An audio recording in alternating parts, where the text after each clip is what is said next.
From Hollywood, it's time now for...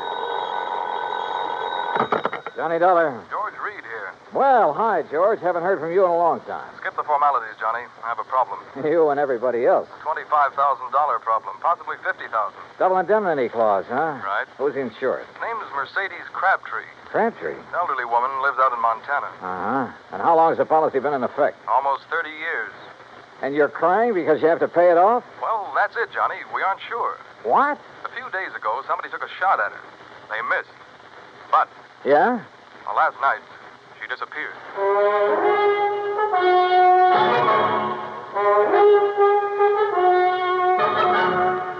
Bob Bailey in the exciting adventures of the man with the action-packed expense account. America's fabulous freelance insurance investigator. Yours truly, Johnny Dollar.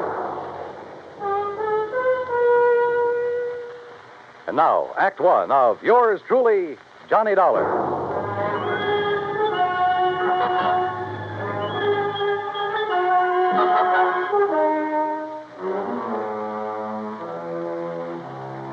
Expense account submitted by Special Investigator Johnny Dollar to Floyd's of England, American Branch Office, Hartford, Connecticut. Following is an account of expenses incurred during my investigation of the Silver Belle matter, spelled Belle. Expense account item 185 cents, taxi from my apartment to George Reed's office. He was on his feet waiting for me. His suit looked like he'd slept in it. Close the door, Johnny. Yeah, sure. Johnny, I'm not going to mince words with you. This one's important, not only to me, but to Floyd. Oh, how come? Because Mrs. Crabtree was one of our first American clients, and because Murdoch Morton sold her that policy. Murdoch Morton, who dat? My goodness, Johnny. Mr. Morton's the president of our company. You should know that by now. Oh, yeah, I suppose I should. Yes. Well, at the time Mr. Morton sold her the policy, he and Mrs. Crabtree became very close friends. And where was Mr. Crabtree while all this was going on? He'd been killed in an accident in his mine 6 months before. Johnny, you have a very suspicious... I know, George. Prettier people than you have told me. Yes. Well, anyway, since that time, Mr. Morton and Mrs. Crabtree have corresponded regularly. And when Mr. Morton heard that someone had taken a shot at her... Now, wait a minute, George. Mr. Morton's in London, right? Yes.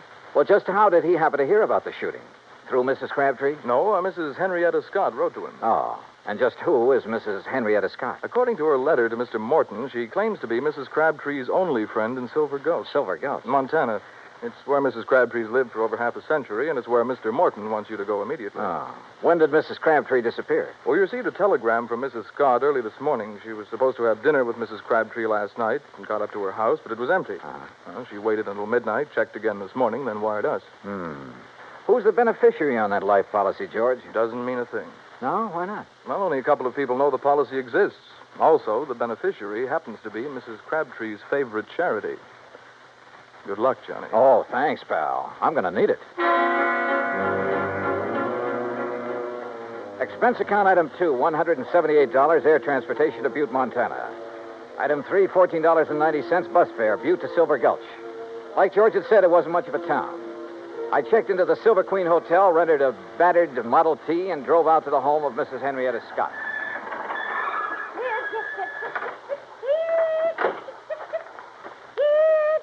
Oh, you startled me out of a day's growth. I'm sorry. Mrs. Scott? Yes. Oh, you must be from Grandma's trunk, yes. Beg your pardon? Grandma's trunk. They sent you, didn't they? Well, come along with me. It's in the house. Mrs. Scott, wait a minute. I'm afraid you've made a mistake. You mean you're not from Grandma's trunk? I don't even know Grandma. It's an antique shop in Butte. They said they'd send a man out to offer me a price for my hand-carved rosewood headboard. You're not him, huh? No. My name's Johnny Dollar. I'm an insurance investigator. Well, why didn't you say so right off? Come on inside.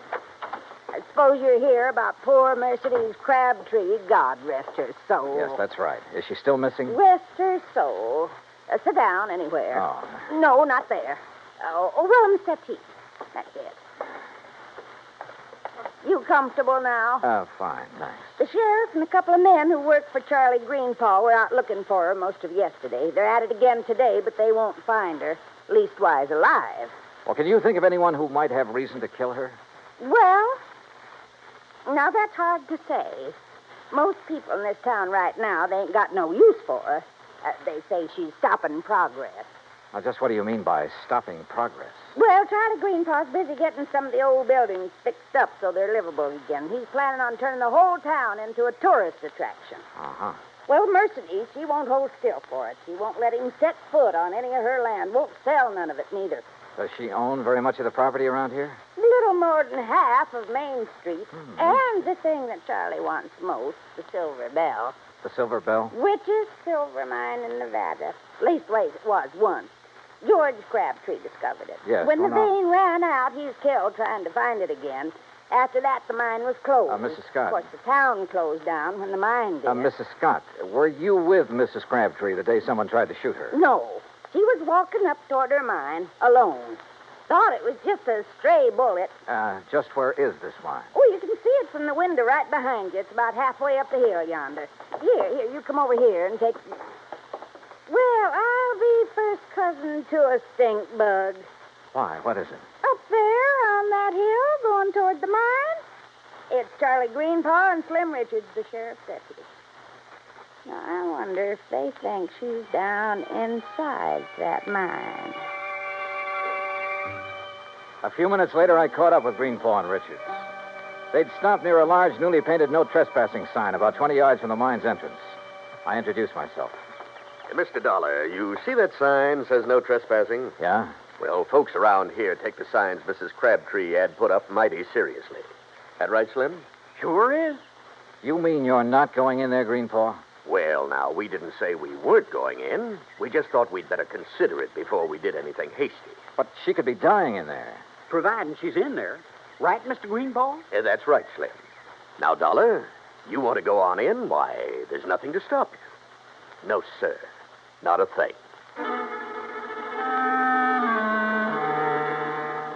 I left daylight behind as I followed the narrow tunnel deep into the side of the hill. About 50 yards down, the tunnel branched off in two different directions.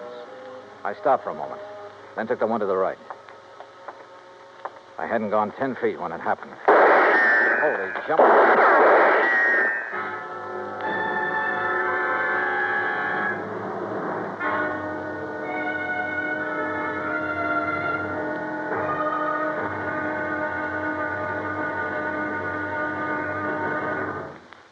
And now, Act Two of yours truly, Johnny Dollar and the Silver Bell Matter.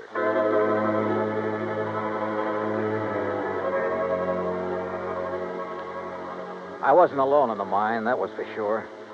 But whoever was in there with me wanted to be alone and resented the intrusion. I wondered if they could hear, so I picked up a rock and tossed it on down the side of the tunnel. Oh. You hurt bad, stranger? Well, I'll be him.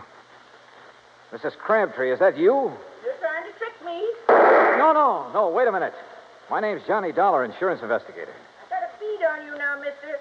So don't you move till you can prove what you're saying. Oh, no, I don't intend to. What are you doing in my mind? Looking for you. Your friend, Mr. Morton, is worried about you. Oh. Walk up this way, Mr. Dollar. But you be mighty careful about it. Yes, ma'am, I sure will. You say Murdoch Morton sent you all the way out here? That's right, ma'am. Your friend, Mrs. Scott, wrote to him. I declare. It seems forgot she even knew. You know Murdoch? No, ma'am, I've never had the pleasure. Oh, he's such a fine gentleman. I remember years ago when I first met him. Oh, he was so kind and understanding. Hey, what's the matter? Oh, crazy fool thing I did coming in here and falling. Hurt myself bad, too. Mr. Dollar, you're just going to have to carry me out. It'll be a pleasure.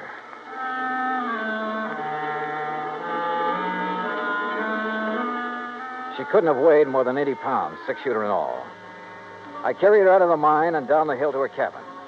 I had just finished making her as comfortable as I could when Mrs. Scott arrived. Oh, dear. Oh, you poor old dear thing. You ever hear such sick garbage, Mr. Dollar? Woman, stop looking like you buried me yesterday and run and get the doctor to take care of my ankle. Your ankle? Well, what's the matter with it? Well, it's busted. Ooh. Now, why do you think Mr. Dollar had to carry me? Oh, dear. Is there a doctor in Silver Gulch? Doc Weaver, he's pretty old, Oh, but he's he's... doctored me for almost 40 years. Go get him, Henrietta, before I get mad at you for tattling to Miss Morton. Yes, dear, yes. Yes, I'll do it. I'll do it right now. Now then, Mr. Dollar, you come over and sit by me. Keep company till the doc gets here. Yeah, sure. Hey, you really ought to rest. Why don't you start asking me questions, Mr. Dollar? Came all the way out here to do that, now, didn't you? Well, there are a few things I'm curious about. Like what? Well, for one thing, why you took those shots at me in the mine. What, you might be one of Charlie Greenpaw's friends. Oh, he's the man who's trying to buy your mine, isn't he? But I ain't going to sell it. No, sir. No matter how much he offers. You believe the mine could be worked again someday? Might be. Somebody could find the vein again. But that ain't why I won't sell. It's because my husband, he's buried in there, Mr. Dollar. Him and the others that were caught in that cave-in. Oh, I see. I've told them all. If they set one foot on my property, I'm going to shoot first and ask questions later. Aren't you afraid someone might shoot back one of these days? Oh, haven't so far. That's not what Mrs. Scott told us. I know what she told you, and she's mistaken. Why, that bullet missed me by a good 2 feet. You don't think it could have been a warning? No, I don't. People in these parts, if they wanted to frighten me, there are better ways of doing it than that. Well, if that's so, I sure hope they don't try any of them.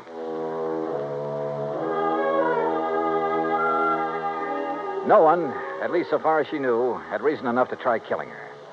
Not even Charlie Greenpaw, although she refused to cooperate with the Silver Gulch Improvement Committee. I waited until Mrs. Scott returned with the doctor, then left and drove back to my hotel. I had finished supper and was heading toward my room when someone called me. Oh, Mr. Dollar. Yeah? Oh, Mr. Greenpaw, I was just thinking about you. That's so? Yeah. I was wondering why you hadn't thought to take a look in the Silver Bell mine when you first heard that Mrs. Crabtree was missing.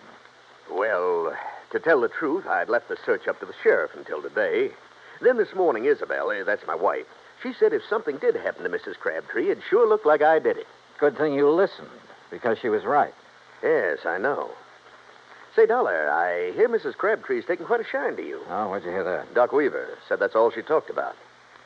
Hey, look, if you'd like to pick yourself up a few $100s, you sure could do it easy. Oh? How's that? Just get the old lady to sell me her mine and the acreage along next to Mrs. Scott's place. Uh-huh. I'd give her full value for both. And that'd come to enough money for her to live on the rest of her life real comfortable. Now, you do that, Dollar, and I'll give you $1,000 cash. You know something, Greenpaw?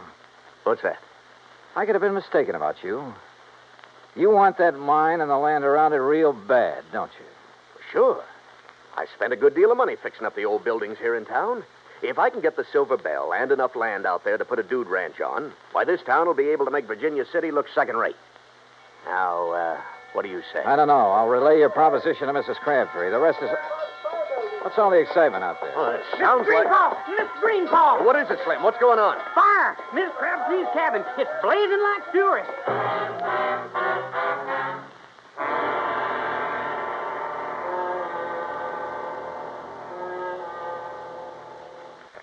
And now, Act 3 of yours truly, Johnny Dollar and the Silver Bell Matter.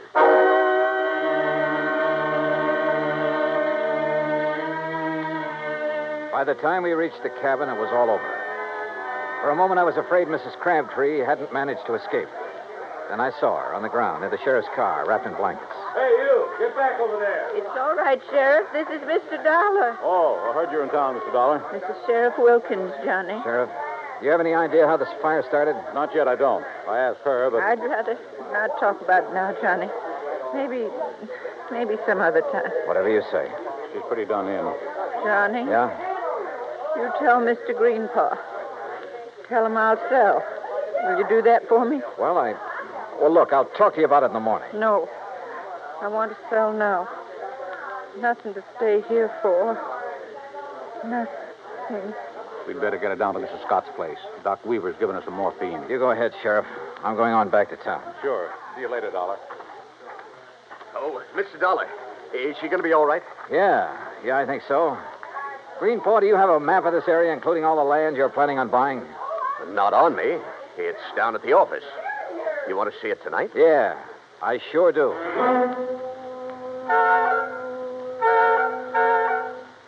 I took a look at the map. Got a little sick at my stomach. Then drove back to Henrietta Scott's. There was a light on in the front room, so I got out of the car and walked up to the door.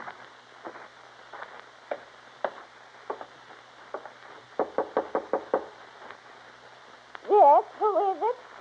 Johnny Dollar, Mrs. Scott. Oh? Well, a little late to come calling, Mr. Dollar. I mean, after all, Mrs. Crabtree is sleeping sound, and I'm all ready for bed. I want to see Mrs. Crabtree. I want you to wake her up. Well, I just couldn't do that. The doctor told me she should have as much sleep as she can get. Yeah, you took his orders a little too literally, Mrs. Scott. Why, whatever do you mean? I mean trying to burn her house down with her still in it. What? Yes, she trusted you. She thought you were the only person she could trust. Then when she found out different, she decided to sell her land and get away from here. Why, that's a pack of the biggest lies I ever did hear. Now, what reason would I have for wanting to hurt the poor old dear? Money. Money? You own most of the land adjoining the Crabtree property, including that around the Silver Belle. Greenpaw wouldn't buy your land unless he could buy Mrs. Crabtree's. When she refused to sell, you decided to see that property changed hands the hard way. If that's so, why would I be so concerned about her? Now, why would I write Mr. Morton telling him she'd been shot at and then wiring when she disappeared? Why? To protect yourself. You purposely missed her that day. You had to set up your alibi. You got no proof. No, you're right. I haven't. But Mrs. Crabtree has. She knows who and what started that fire in the cabin. Now, get out of my way. No. Oh. Mrs. Crabtree. Mrs. Crabtree. Huh? What is it? All right, Mr. Dollar. You move away from her. Not until I find Move out. away now, or I'll shoot. Oh, well, when you put it that way, Mrs. Scott, I'll have to. You were right about me missing her on purpose. Anybody's lived up here long as I have, they don't miss with a rifle good as this one. Mr. Dollar? Mr. Dollar, she started the fire. Mercedes, you shut up. You try and make me. Maybe I will, like I should have before. You see that... Oh, no, you don't. No, you don't. Give me that rifle, Eddie. No! Why? Why did you have to ruin it? Why? Somebody had to. You okay, Mrs. Crabtree? Yes. Did I do good getting her attention? You did just fine.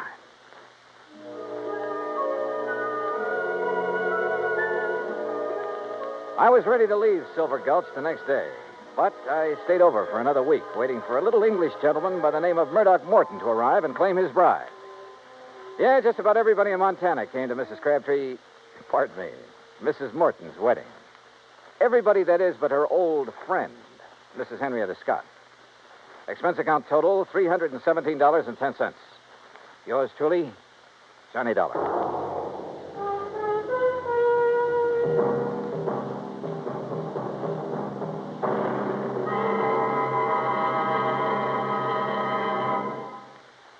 And now here is our star to tell you about next week's story. Next week, a beautiful girl is killed. And with her goes a big part of my own heart. It's one of those things that... Well, join us, won't you? Yours truly, Johnny Dollar.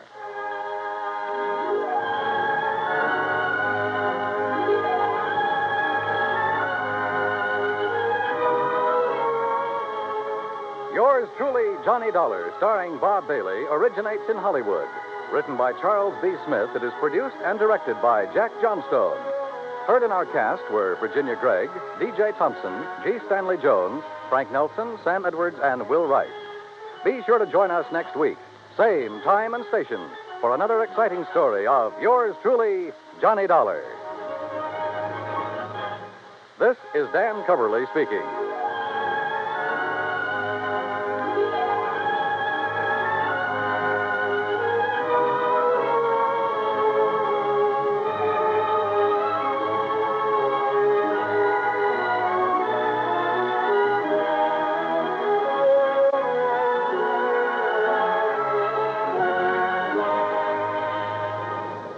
This is the United States Armed Forces Radio and Television Service.